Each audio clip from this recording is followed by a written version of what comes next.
and welcome to Understanding Photography with Kim Ayres. Tonight I'm going to be talking about a shoot I did, a kind of Tomb Raider theme. But before I start that, actually, just a quick call out to my wife, whose birthday it is today. So a quick happy birthday to you. I know she's not going to be watching the whole thing, but she did say she would watch the start just to make sure that sound and vision are coming across. So happy birthday, my love. So, on with the show, and like I say, tonight we're going to be talking about a Tomb Raider themed shoot. We're also, I'll be doing critique a bit later on as well, a couple of pictures that have been sent in. To start though, this is live on Facebook. If you are watching, do please say hi, leave a little comment. If this is your first time here, let me know where you're from as well. Throughout the podcast, if you have questions, put them in the comments, or even just, if something occurs to you, or you want to ask something, or you want to follow up on something, leave a little comment, let me know, and periodically I will check in and see what's happening. Now, let me just have that at the ready. So check the Facebook. If you're following this on the recorded version later on YouTube, which I record these, put them up the following day, then you can also leave comments. Obviously, you're not getting the direct live interaction, but I do go and check the comments on YouTube as well, so can again follow up if you've got questions. With all these things, put in questions for next week as well. So yeah, keep it interactive. If you find any of this useful, then do please check out buymeacoffee.com/Kim Ayres. You'll see the link just down there on the left. I'll make sure I put it in the comments somewhere along the line as well, or into the description. You can buy one, you can buy me three, whatever you fancy. Think of it pretty much like a kind of tip jar. Helps kind of support these podcasts. It's not compulsory, but it is always welcome. So tonight then, let's talk a little bit about the key photo, I suppose, is this one. Now this is quite a few years ago. This is 2013, I think. So I was just sort of starting to do narrative photography. I'd mostly been doing portraits up until that point, and probably about 6 months before this, I'd started branching out a bit, getting into doing photos which required a little bit more in the way of production values, where you started thinking about, well, okay, it's not just a case of a headshot. What background could we do? What outfits could we do? What lighting other than a kind of standard portrait lighting? Even what kind of editing processes going beyond the norm. I started getting into the notion of sort of narrative storytelling photography. And so I was putting the word out. I wanted to practice it a bit more. I wanted to try and do it a little bit more of this. So I put the word out and said, if people have got an interesting idea, let me know, and maybe we can see what we can do. So via Heather, Gina got in contact, and essentially what happened was, I think it was coming up to Gina's husband's birthday, and he was a real Tomb Raider fan. Now, for those of you who don't know, Tomb Raider, very popular computer game. It's been around for 20 years plus. It's so popular it was then made into a movie with Angelina Jolie as Lara Croft, the heroine of the Tomb Raider games. She's a kind of Indiana Jones type female character. So yes, her husband's birthday, that's right. So coming up to her husband's birthday. So he was Tomb Raider mad, to the point whereby he even had a poster of Angelina Jolie up on the wall, dressed up in the Tomb Raider outfit.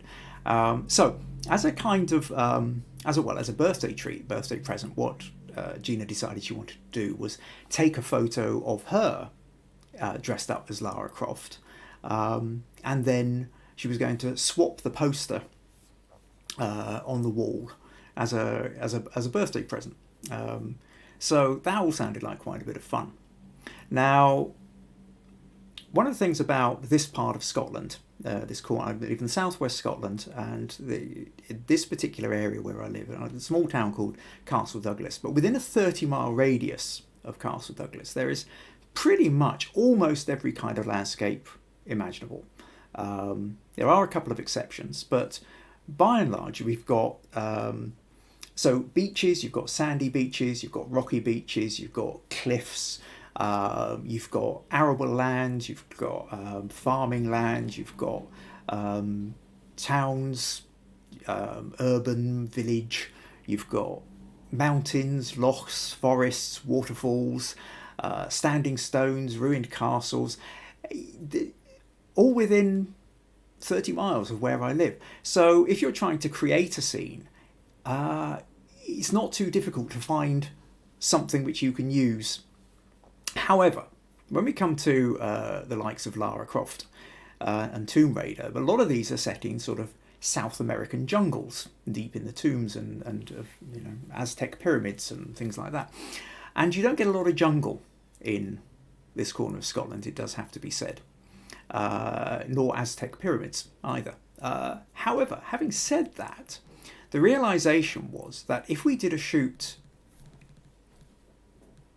supposedly inside a kind of a tomb type thing, all we really needed was a stone tunnel or even couple of stone walls.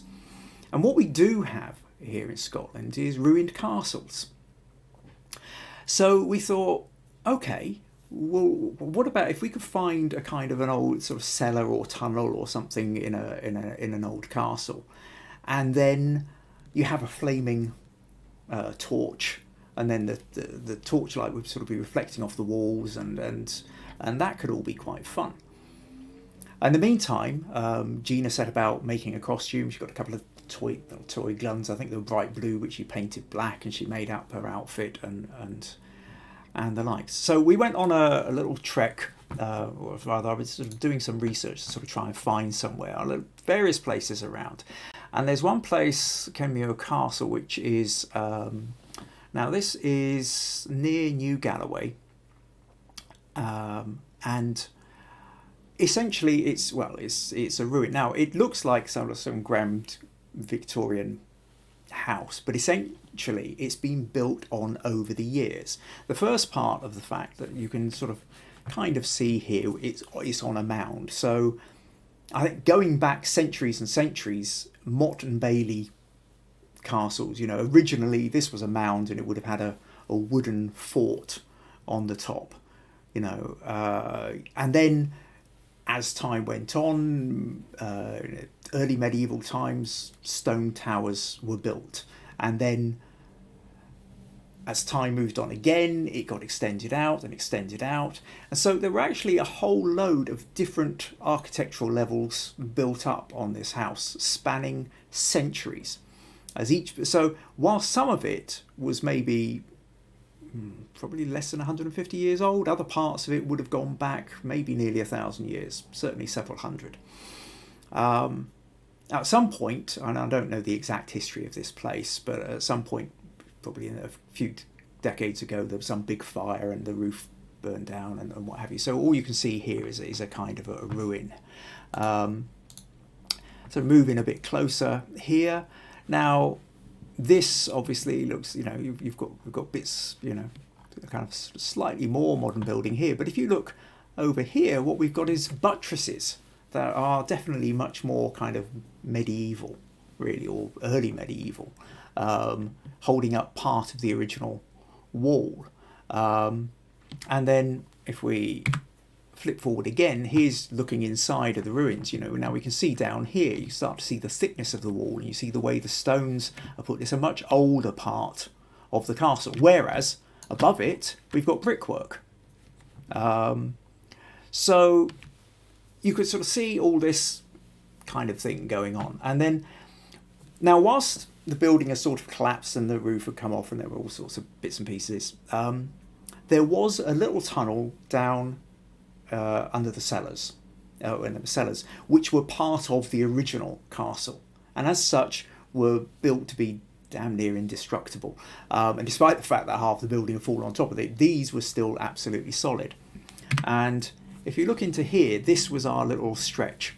So what you can see here, is we've got this little stretch of tunnel. That there is the start of a spiral, old stone spiral staircase that were part of the original, well, part of the castle from several hundred years ago.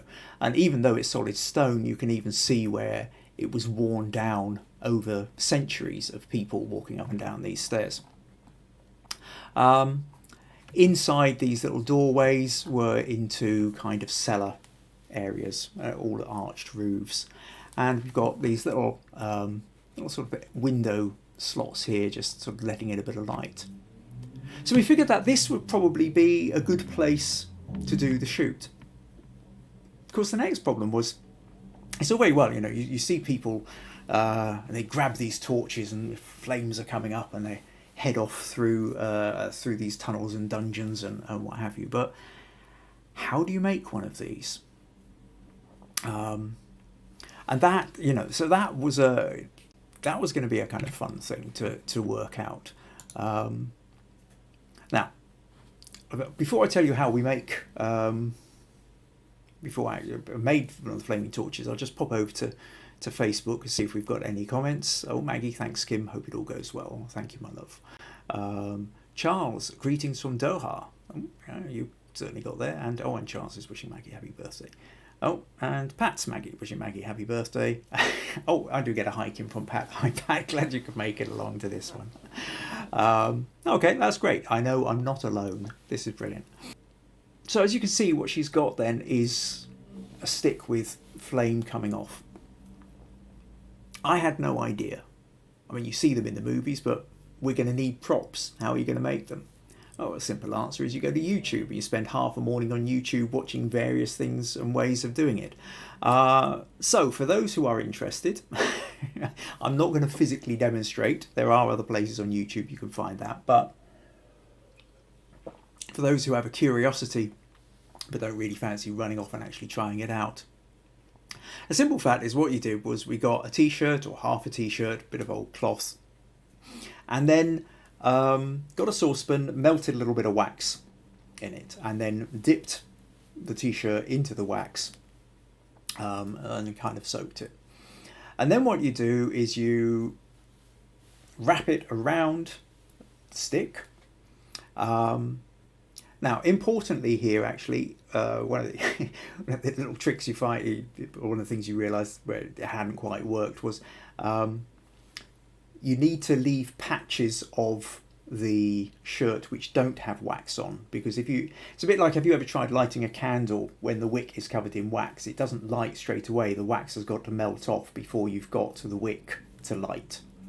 So if you cover the t-shirt completely in wax, then you can't actually seem to light it so well. But then you hold it on with a bit of garden wire, just a thin bit of wire around to hold it on. And the reason for that is so that essentially it doesn't fall off and land on your hand and set fire to you. So it needs to be held in place. And then the final trick is you get a bottle of lamp oil and then drizzle some of that over the top. And when you've got all that going, you light it with a match. It goes and you've got, well, we found probably about 10 to 15 minutes worth of flame. So I made 3 of these. And the first one just got used up purely trying to work out what the camera settings were going to be. I mean, this was the first time I'd ever done anything like that. I had no idea how to make the balance of what the light is going to do. So yeah, make sure you've always got more of these than you think you're going to need. By the time you've sort of worked out with cameras, it's gone out.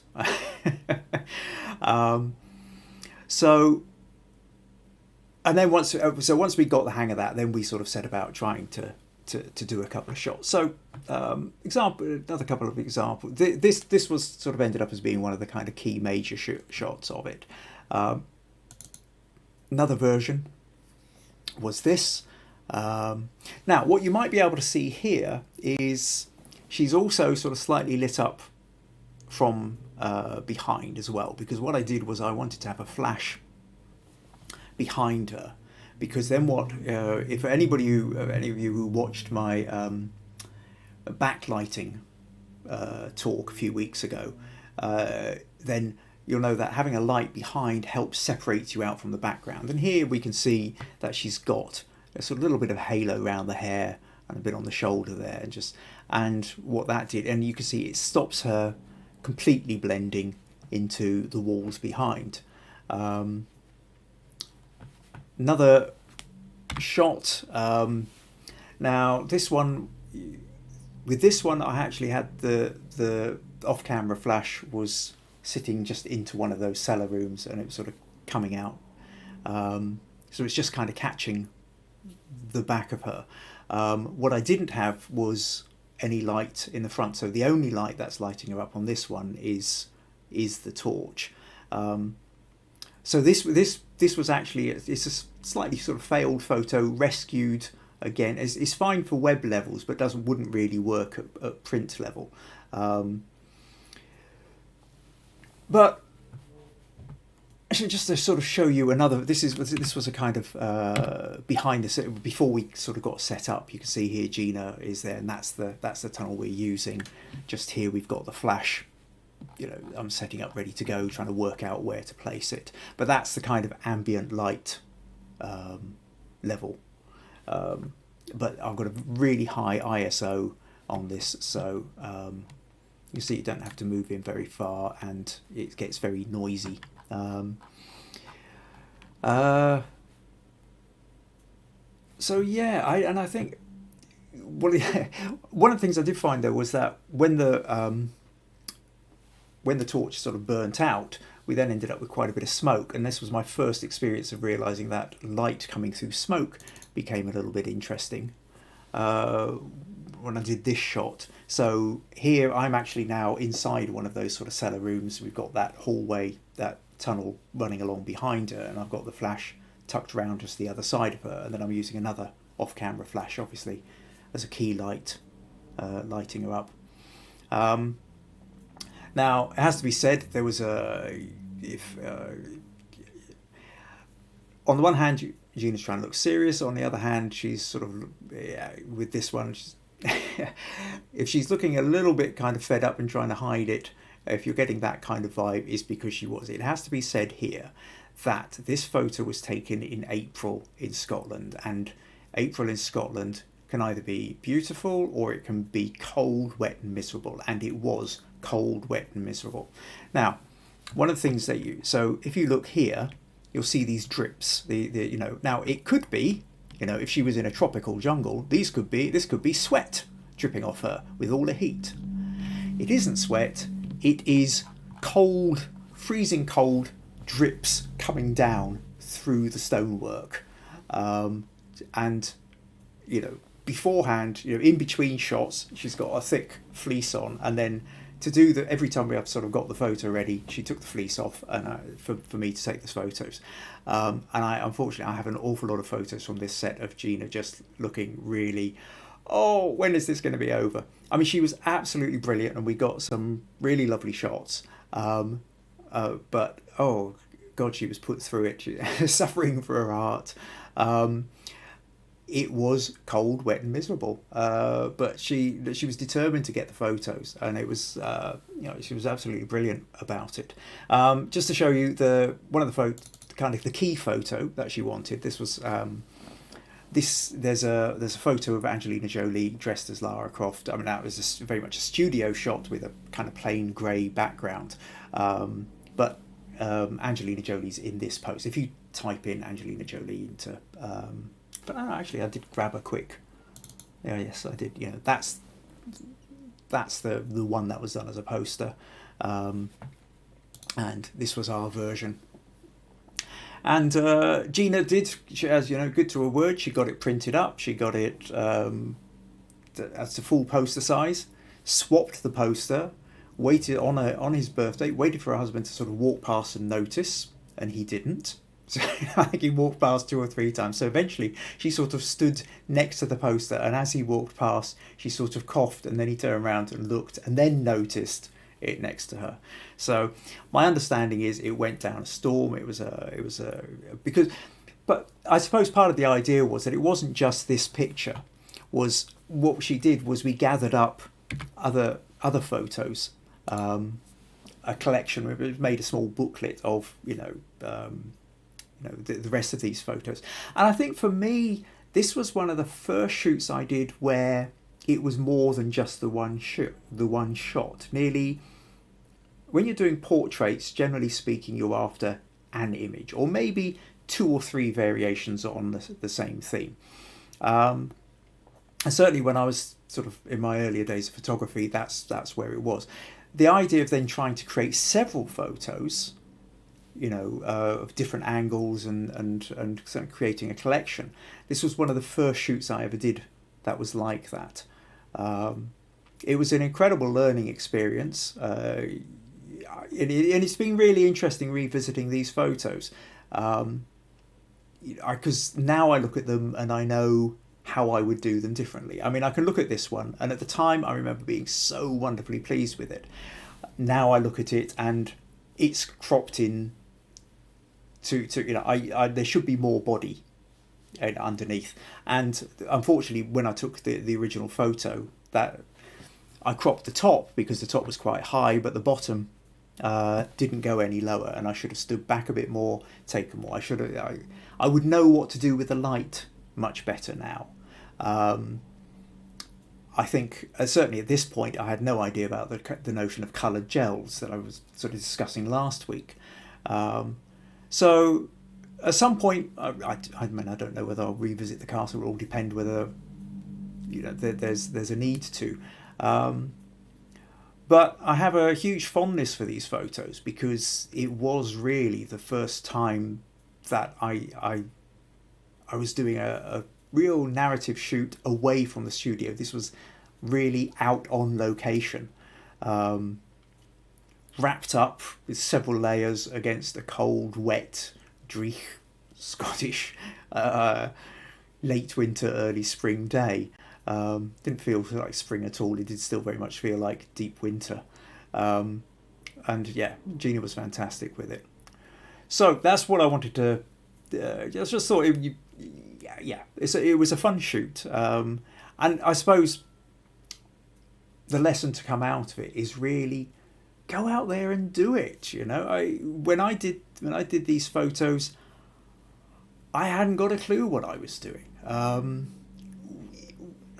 You make your best guess. You come up with an idea and you go, that sounds like a fun idea. How are we going to make it happen?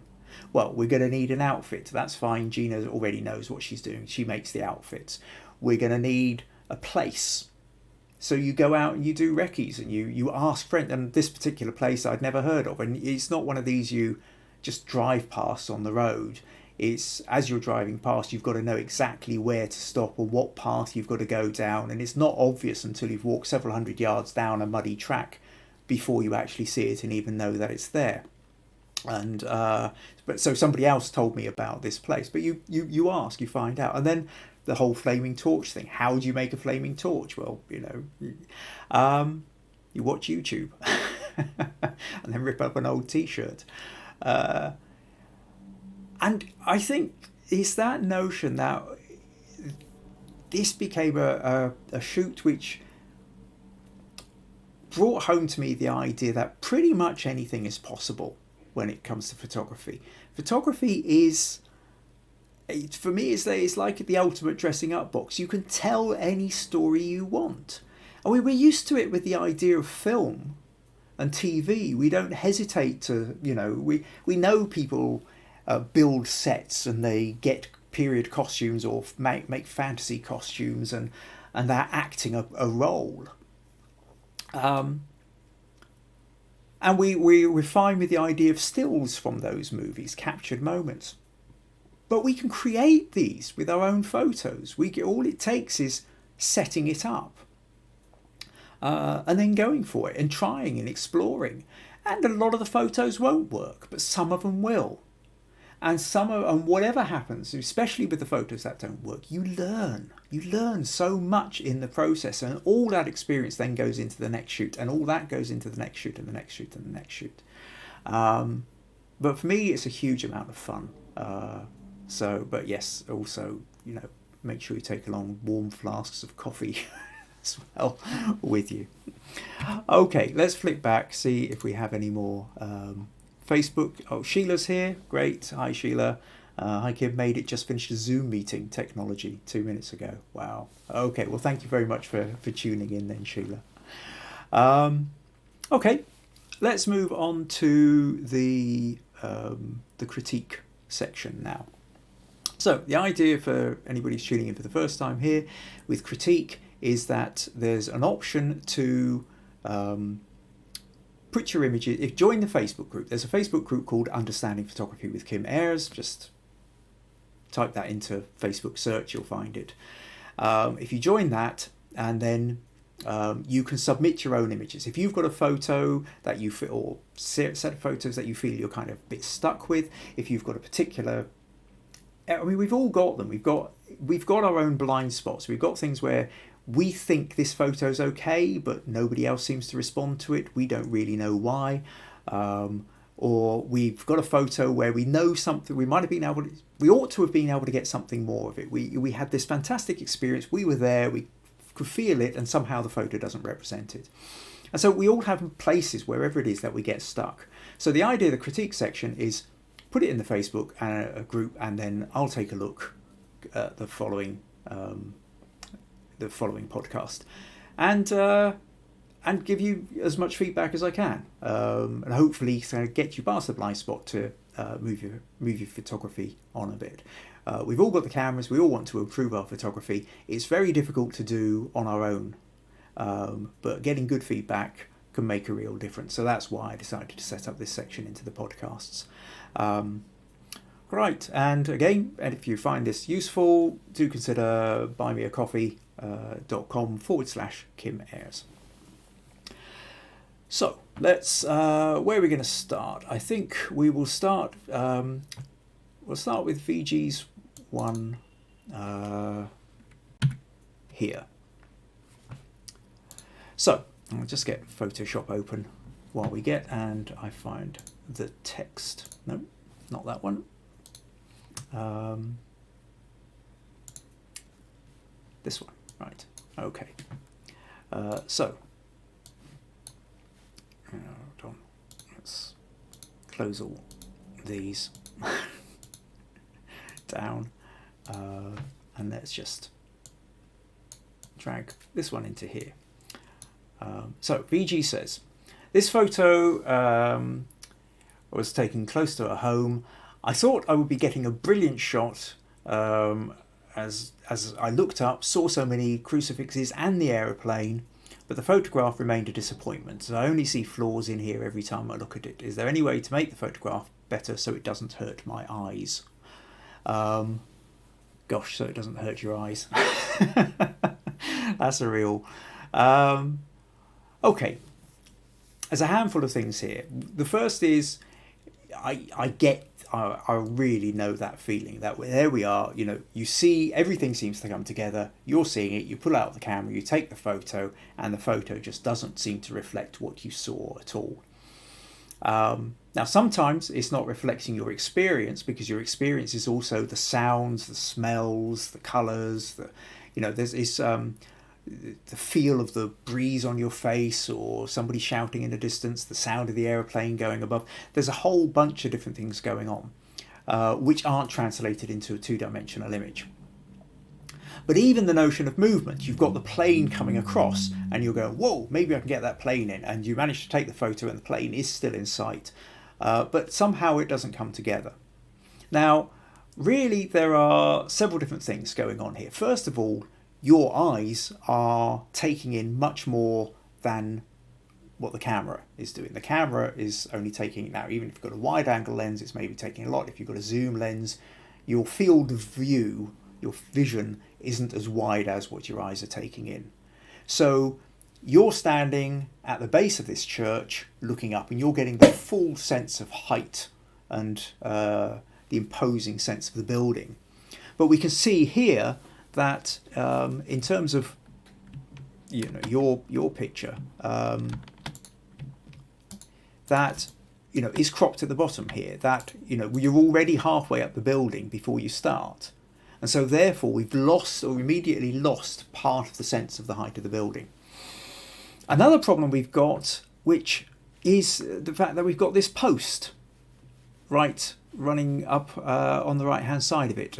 Now, this is classic. I mean, lost count of them. I mean, how many times have we sort of stood and taken a view, maybe a beautiful landscape, fantastic loch and hills and sunlight, and it looks great, and then we get home and we download the picture, and there's telegraph poles and wires running right through the middle of it, and we didn't see it. And we kind of curse ourselves. How come we didn't see it? And the brain is very, very selective in what it sees. Your brain is constantly deciding what's not important and filtering it out. And when you're standing there looking at the church, there's all this other stuff going on, but you're filtering that out. Especially if you're moving around, your brain is almost sort of just taking away anything that's irrelevant to it. And so to you, because that pole at the time you're standing there isn't relevant, your brain doesn't see it. But it is, in the photo, it's grabbing the attention and it's taking away.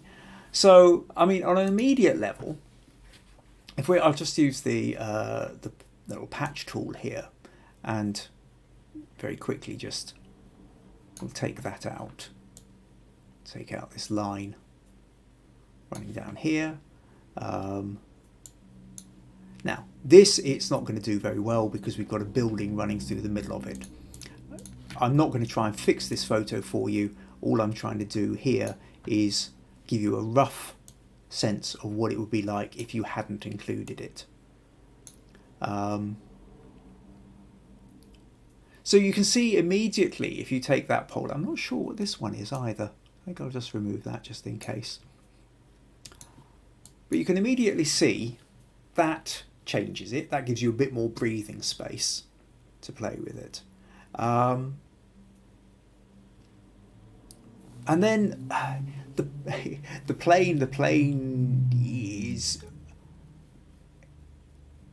at that point it's moving so fast you're kind of lucky to get it in shot. What might be interesting is if it was in a different place. Just to show you roughly, if I just copy that and paste it, so we've got an extra copy of that, and then go back out and delete the existing one, put the plane back in, and now we can move that plane around a little bit. Would it be more interesting if the plane was further back? Would it be more interesting if the plane was between the spires?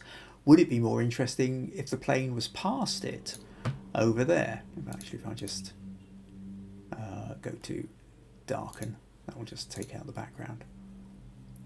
That kind of becomes almost interesting because it sort of follows the line up here. It kind of joins in that diagonal up to the corner. But that's something you play with, and it's also at the time you take the photo is a tricky one to know where to go with it as well. Another aspect of this is how the camera tilts. Because you're looking up, what's happening is all the lines are moving up the way. Now, in a way, that's kind of giving you that sense of height and perspective. It also makes it really difficult to know necessarily where you tilt it. I mean, for example, if you had it cropped, if you took the strong vertical to line up with this tower on the left, let's get a very, very rough. I'm using content aware fill here just to give you a sense. You can see the whole thing does look like it's tilting over that way. You could also try and line it up. I think actually if you lined it up with the cross that's in the middle, as an example,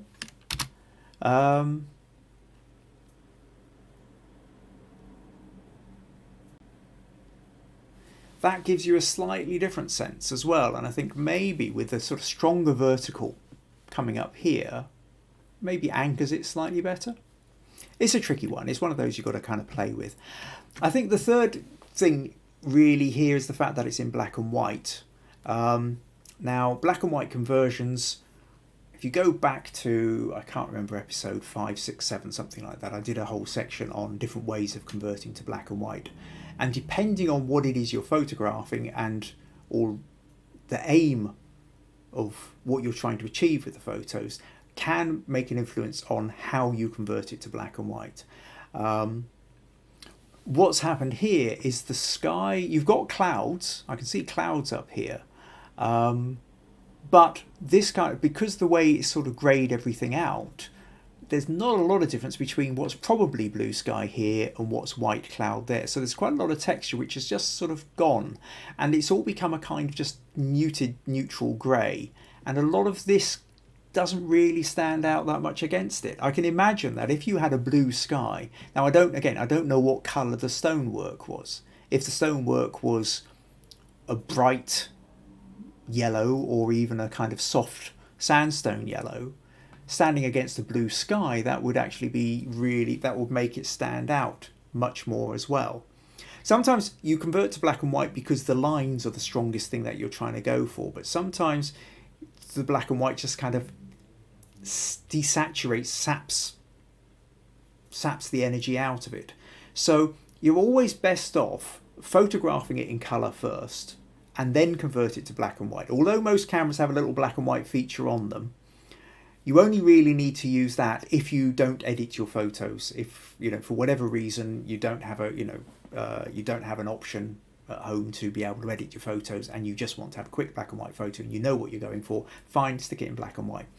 But if you have any chance of editing it, always take the photo in colour first, and then you can play around with the different ways of converting it. I think if this sky in the background was either lighter or was darker, it would automatically make a difference. I don't know whether this will capture it. It's not really wanting to, I think. Just trying very much a quick outline here, which it really clearly doesn't like, because there's not enough difference between the different shades of grey.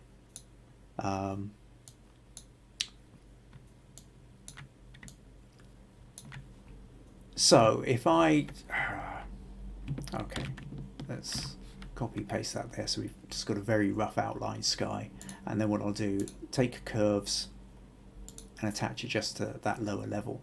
Let me just show you what happens. If we, if you darken the sky, then the building stands out much more.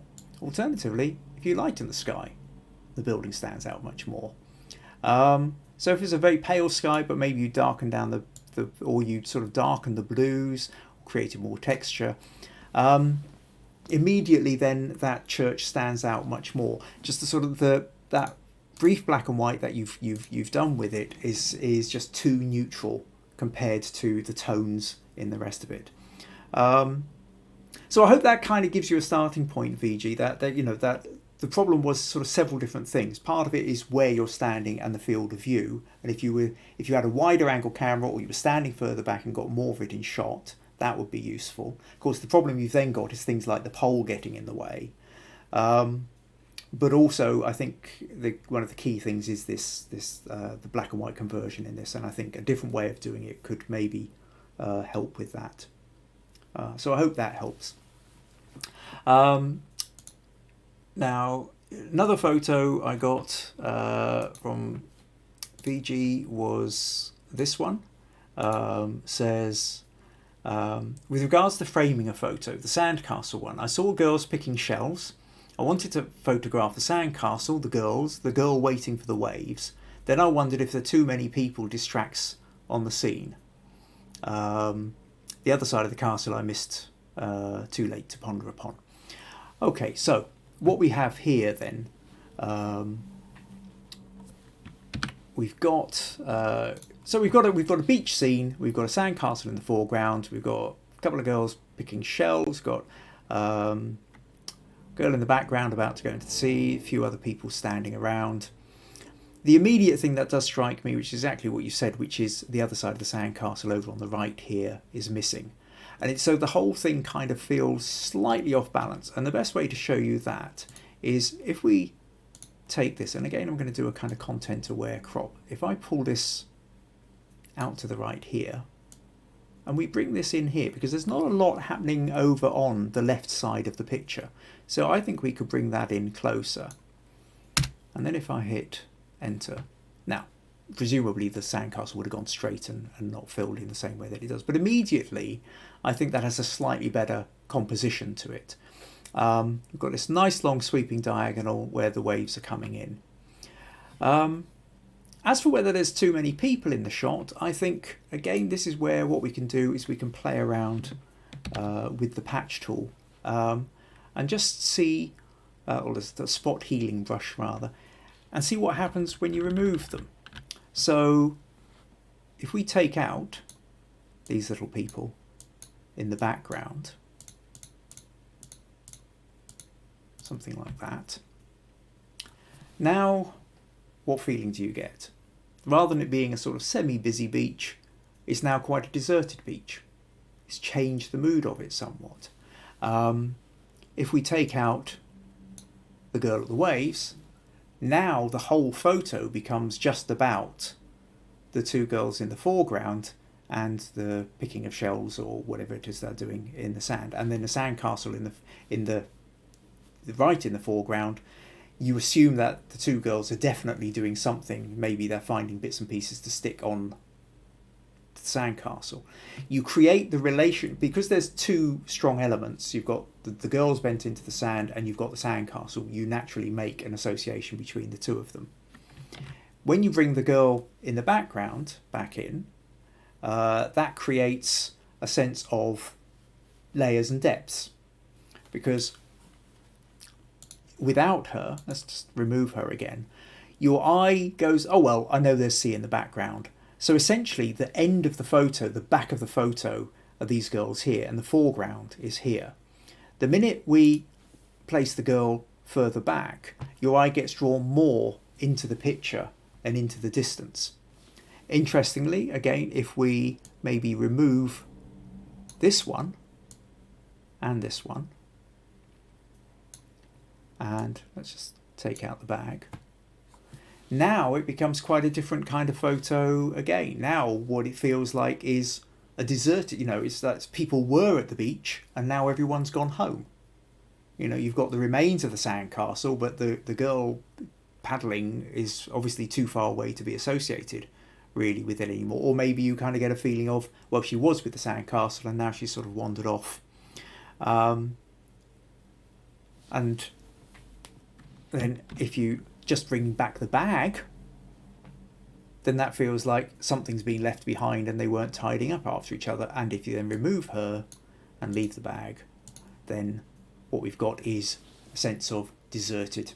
Sandcastle was built, tide's coming in or out, and there's a lone bag just being left. So you can see that just when you talk about the idea of, are there too many people in to distract from the scene? It all depends what scene you want, and the number of people or objects that you have sitting in there change the mood and feel of the photo.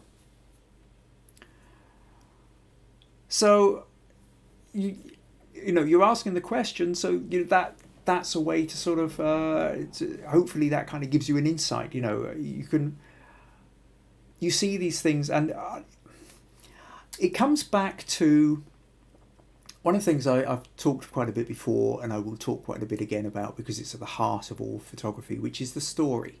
What story are you trying to tell? Once you understand the story, then everything follows from it. If you are trying to tell a story of a sandcastle that's been built and then has been deserted, you need an empty beach. If you're trying to tell a story of a sandcastle that's in the process of being built, then you need the girls picking up the thing. If you're trying to tell a story of lots of people at the beach, then you need more people on it.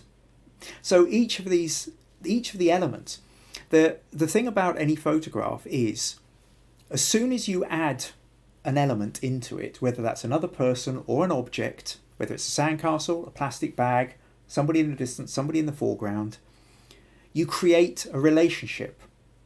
Any aspect of that story is in there contributing to that story or detracting from the story you're trying to tell. So if you're trying to tell a story of, you know, the sort of a late evening where all you've got left is somebody paddling on a beach, then you need an empty beach. If you're trying to tell a story of a sandcastle being built, you need people near the sandcastle. So once you understand what it is you're trying to capture, when you're standing there, you go, oh, that's interesting. And we do this all the time. We go, that's interesting. Click. But if pause for a few more seconds and say, that's interesting. Why is it interesting? Actually stop and ask yourself, what is it that's interesting about this? Always say it out. If you're with somebody, say it out loud. It doesn't really matter if they're listening. That's not. That's less important. You saying it so that your brain starts thinking it. So your brain starts going, okay, what is interesting? Where is the story in this? Is the story in the castle? Is the story in the people? Is the story in the relationship between the people and the castle? Is the story in the paddling? Is the story in the people, the onlookers? Is the story in the sea and the waves? You know, there's all sorts of different areas you could go for. Once you understand the story, then that dictates where the direction you point your camera in, what elements you include, what elements you just hang around and wait that are going to walk out on their own, or that you're going to Photoshop out afterwards, or you wait to be included. So I hope that helps. Okay, I'm just a quick break, flip back to Facebook for a moment and see if we've got anything in between. Pat, not between the spires. Oh, for the plane. That was on the previous one. VG says, the wall is brightest white. Truly, I don't understand why it looks grey, but this I took 6 or 7 years back. I have coloured versions of this church. We'll share them. Thank you. And happy birthday to Maggie. Oh, thanks, VG. Okay, so the wall was white, but the picture didn't look white. And a part of that then is the auto exposure settings on your camera, that when there's a bright area it will overcompensate and make it a little bit darker. I do remember landscape photographer Alan Wright I was talking to once, and he said that there's if you're taking a picture of a snowy scene, snow-covered fields and stuff like that, probably not likely to be done in southern India, admittedly, but certainly in Scotland you can get these snow scenes. He said, contrary to what you might expect, he said you need to take the exposure settings up a bit rather than down, because the camera will kind of automatically adjust the exposure. Because it's so bright, it will make everything automatically a little bit darker. And in the process of if you're doing that and then you're converting it to black and white, what was white and was meant to be white now becomes grey. So yeah, another reason also then for taking the photo in colour, and then your conversion process, when you convert it to black and white, you're choosing which bits remain bright and which bits get darkened down. Right, okay. Let's flip back. One more from VG and then one more from Paul, and then that will be us. So let's flip back. I won't spend too long with this one, but we do have the next one I took from the top of a ruined fort. The palm trees and shrubs kind of distract the otherwise serene beach. I tried clearing them using the lasso tool. The gaps got filled automatically, but not perfectly. Do you clone to fill the gaps? If it's not too much trouble, could you explain the technique just once more? Okay, well, first of all, I think, again, there's a sort of certain sense of what is it you're going for, VG. Yes, you've got a nice you've got this sort of little lagoon, sort of stretch of sand, sea in the distance. I suppose you've got the fishermen or the wee boats in the foreground. I would have wanted a sort of slightly wider scene and maybe a little bit more beach, a little bit more of the boats. So rather than the boats sort of being stuck down at the bottom here, that they did in fact sort of come maybe more about a third of the way up into the photo with a little bit more beach here. I understand a lot of it's going to be difficult depending on the angle you're at. But the main thing that you're talking about here is we've got these palm trees in the middle of the way. Now I'm not going to try take out this one on the right. It will take me half the night. But if you're using your basic tool, if you're using your sort of patch tools and your healing brush tool, again, what we find is there is a limit to how far it will go. If I just paint in the patch, unlike the little people on the beach, which were very easy to remove, if I do this, you'll see it's kind of a bit complicated. Some bits have worked down in the water. It's worked quite well. It's not matched up the beach particularly well. So we're going to have to go in and fiddle about with it. The other option is where you use the patch tool, and what you do is we draw around it, roughly like so, and then we move it to patch it with another piece of landscape or sky or whatever. Now, I suppose if we move it too far over, part of the tree comes back in. We'll try and sort of recapture it, or maybe just a little bit in there. But what we've got to then do is line up the horizon as best as we can, and then we let go, and it still doesn't really look brilliant. And really what you've kind of got to do is a mix, you know. I mean, the other option here is we straightforwardly use the clone tool, and we clone, say we clone a little bit of beach here, and then we start painting it in over here. We've got a bit of horizon, take in a bit of cloud, bit more beach. And again, it's not perfect. Now the other thing is, so the horizon was going pretty flat over here. If you take a look at this bit of beach, it's going at an angle. So when you capture that, you want to line up on the angle so that you can come up this way to get the beach in. This one here comes over. It's not an easy thing to do, to be honest. There's only it's kind of only so much you can do in a way, unless you're prepared to spend hours on the photo.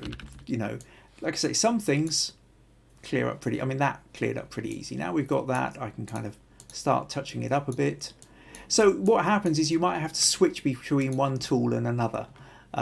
Some bits will work out more easily, other bits won't, and you kind of practice is what does it, VG. You know, you grab a bit of, so we try a bit of sky like that, we put that in. Does that look right? Not quite. Try and move it up to here, still not. Maybe move it over here. That maybe looks a little bit better, not quite right on that corner. Let's pull that over here ish. So you can see that, and then no, that doesn't work at all. So you can kind of see the problem, that basically you just have to, you try this bit, then you try that bit, then you try the other. Overall, your picture, yes, you've got a better view now, you haven't got the tree again. If I tried to do this tree, this would be 10 times more complicated. There is a point where you go, how much is it worth it? We can get caught up with the idea that we're trying to polish up a photo, but who's the photo for? If the photo is just a photo to remind you of this wonderful trip to the beach, then that's fine. You know, that the photo is good enough as it already was, because it reminds you of the beach. If the photo is wanting to be put into a competition where you're hoping to win a prize, you have to start at a different place. You have to start with what's the story. You then have to move on to understanding the composition. So something like this, as I said earlier, you know, maybe you would take it a little bit wider, or maybe not. Maybe you would sort of have that little bit more over this way. But then maybe you would have also wanted a little bit more. You can see here how the autofill hasn't quite coped. It's grabbed a bit of tree and dragged it in. But immediately I think I sort of slightly wider. Again, it's not coped with the boat very well here. And this is the problem, is that, you know, there's a limit to how much, you know, Photoshop itself is a set of tools and algorithms and what have you. It's not actually, we call it artificial intelligence. It's not an intelligence as such. It's not got a human eye to decide actually that doesn't work. We've got bush in the foreground. I just think you should have either been lower down and kind of closer to the boats, or further and higher back up, if you are really trying to go for that kind of top end photo. This your starting point, you know, you've kind of got it set against you here. So you're asking kind of what could you have done differently with the Photoshop, and I've sort of shown you bits, but it's understanding that there are limits to what that can do. Photoshop's a great tool, and sometimes, but I think it tends to work at its best when you are using it very, very specifically. You know, where there's a person in there I want out the way, there's a boat I want out the way, I want to move that little plane over there, I want to get rid of that scuff mark. Now, there is a whole thing of compositing, where you are taking several photos and putting them together. That's an entirely different skill set. You sort of I touch on it a little bit here, but it's nothing like the way that it's really done. But you start again with that. You start from a different place. So the real thing with this VG is, if you're wanting to improve your Photoshop skills, that's fine. Use the picture to practice, and you know, and that's what some of these pictures are good for. You know, is well, how much can I do with them? But always understand that there are limits. But keep trying, you know, use the patch tool, use the clone tool, use the spot healing tool, and mix and match. The chances of one of them doing everything you want is pretty slim. The more your photo is taken up by a particular object, the less effective one tool is going to be at fixing it. So I hope that makes sense, VG. Okay, on to the final photo of the evening then. We've got Paul, and Paul gives me this picture and says, where are we? Here's a photo I took, no, hang on a sec, that's the wrong, okay, bear with me one moment then. I thought I copied the text across. I didn't, but I do know where to find it. There we go, let's copy that, paste that here,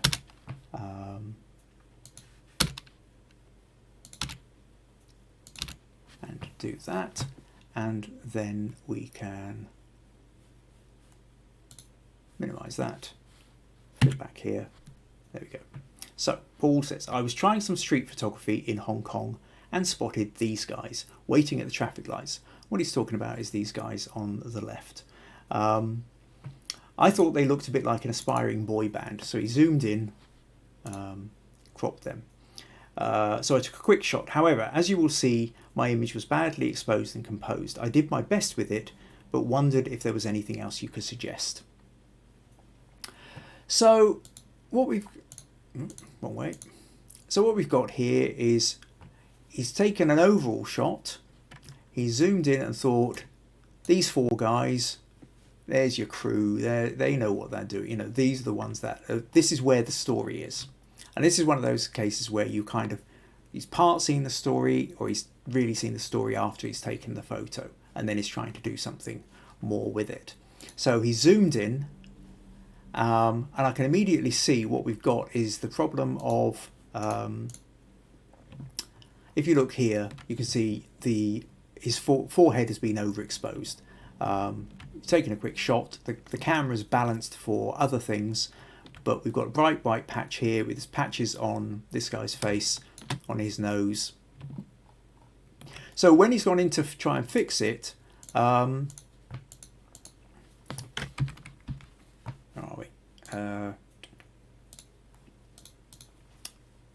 sorry, I'll pull that one up again. When he's gone in to fix it, he's darkened things down, but it doesn't quite look right. There's quite a kind of false element to it.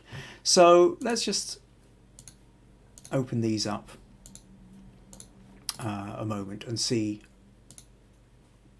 if there's anything else we could have done. Now obviously this one that he sent me, because I've got a little bit more resolution to play with than this one, because I've got to zoom in further before I can get the same space. Now the next thing I notice is when he's taken the photo, he's removed the woman on this side. See, she's gone over here, and what he's done is he's cropped in over by this guy's shoulder to take out this woman's arm over here. My immediate feeling, again, in an ideal crop, is I think there's a little bit too much space on the left, maybe not quite enough space on the right.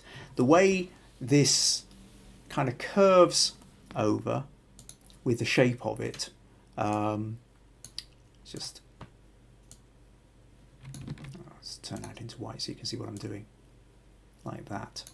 You've got this shape, and so I feel like that feels almost like it kind of just needs to stretch out a little bit more. So again, in terms of crop, no, not quite. I do want a little bit of that arm in. Pull that over here, content aware, and there we go. So immediately I feel that gives a sort of a slightly better shape. Maybe it is just a little bit too far over here. But I think that gives a sort of slightly better feel to it. But we are at this problem. We still haven't actually really addressed the direct thing, which is what you've done is you've gone in and darkened these bits, and it just doesn't quite look right. But when we go over here, I mean, if we crop in roughly the shape that you had there, this is a lower resolution from the original, we can see that we've got this this problem of exposed highlights. Now I think we are back at the problem of what you're trying to do is rescue something. I think obviously this doesn't quite work right, and it's not going to work because as soon as you try and darken down, well, first of all, what's happening is you're darkening down, and it's darkening by using the black. It's sort of used, so it's making everything grey. If you want to darken down a colour like, you see, if I go to, let me just show you, if I go to the burn tool on this and I burn the highlights, let's just put this on a separate layer to show you what I mean. Let's turn this up so I can see exactly, so you can see what's going on. See, if I darken down that area, you see it's gone grey because it darkens by essentially adding black into the mix. But the skin isn't grey, the skin isn't black. What you're better off doing is, if you take, let's create a separate layer, and then choose a slightly darker skin colour from elsewhere on the face. So something like that, right? And then what we do is we'll just paint that onto his forehead, onto the space there. Now that doesn't quite look right. I will change that to multiply, I think, and then bring it back. So we darken a little bit now. So we darken, that's in this case about 40%. Now do you see the difference that that makes? So you've darkened his forehead, but it's still within the skin tones that are being used. We could likewise do the same with where it's kind of gone too far here. We can do the same with the hand over here. We can catch the... So because we're using the existing skin tones rather than just adding black to it and darkening it, suddenly that doesn't look quite as burnt out as it did. You can kind of get away with it a bit more. However, I think the real thing that you can do playing with this is, because you're going for that kind of boy band look, you want to, is the old one, turn it to black and white. And at that point, I think you can kind of have a bit more, let me just show you. If we go to, oh sorry, that's still pink. So if I do gradient map on that, that's going to look a bit odd. So let's go to gradient map, and what we then do is maybe get the curves, make it brighter, and create an S-bend in the curves, sort of brighter, and make the darks darker and the brights brighter. And it becomes a little bit more